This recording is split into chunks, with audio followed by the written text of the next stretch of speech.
السلام علیکم ورحمۃ اللہ وبرکاتہ۔ معزز ناظرین کرام، آج کی ویڈیو شب قدر لیلۃ القدر کے فضائل و خصوصیات کے بارے میں پارٹ 2 ہے۔ امت مصطفیٰ کی ایک خصوصیت، اللہ رب العزت نے اپنے پیارے محبوب سرکار دو عالم صلی اللہ تعالی علیہ وسلم کے طفیل ہمیں شب قدر کا ایک عظیم تحفہ عنایت فرمایا ہے۔ یہ انعام اور یہ عظیم تحفہ اور یہ عظیم خصوصیت اس امت مسلمہ کے لیے ہے جو کہ سابقہ امتوں کو یہ شب قدر والا تحفہ نہیں دیا گیا تھا۔ چنانچہ حدیث رسول میں آتا ہے کہ حضرت انس بن مالک رضی اللہ تعالیٰ عنہ روایت کرتے ہیں کہ اللہ رب العزت کے پیارے نبی جناب رسول اللہ صلی اللہ تعالیٰ علیہ وسلم نے ارشاد فرمایا کہ اللہ رب العزت نے میری امت کو شب قدر کا عظیم تحفہ عطا فرمایا ہے اور میری امت سے پہلے اور کسی امت کو یہ رات عطا نہیں فرمائی۔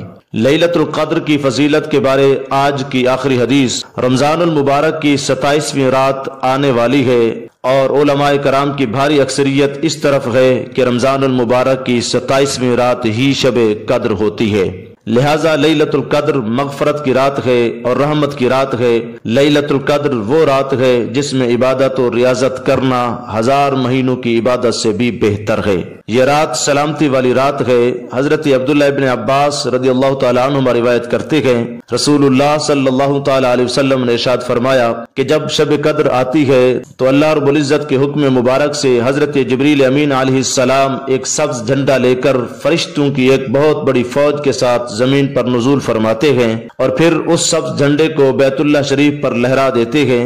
حضرت جبریل علیہ السلام کے 100 بازو ہیں جن میں سے 2 بازو صرف اسی رات شب قدر میں ہی کھولتے ہیں اور وہ بازو ایسے ہیں کہ مشرق و مغرب میں پھیل جاتے ہیں۔ پھر حضرت جبریل امین علیہ السلام فرشتوں کو حکم دیتے ہیں کہ جو کوئی بھی مسلمان بندہ آج رات کھڑا ہوا بیٹھا ہوا نماز اور ذکر اللہ میں مصروف ہے اس سے سلام اور مصافحہ کرو، اور وہ جو بھی نیک دعا مانگتے جا رہے ہیں تم ان کی دعاؤں پر آمین کہتے جاؤ یہاں تک کہ صبح طلوع ہو جائے۔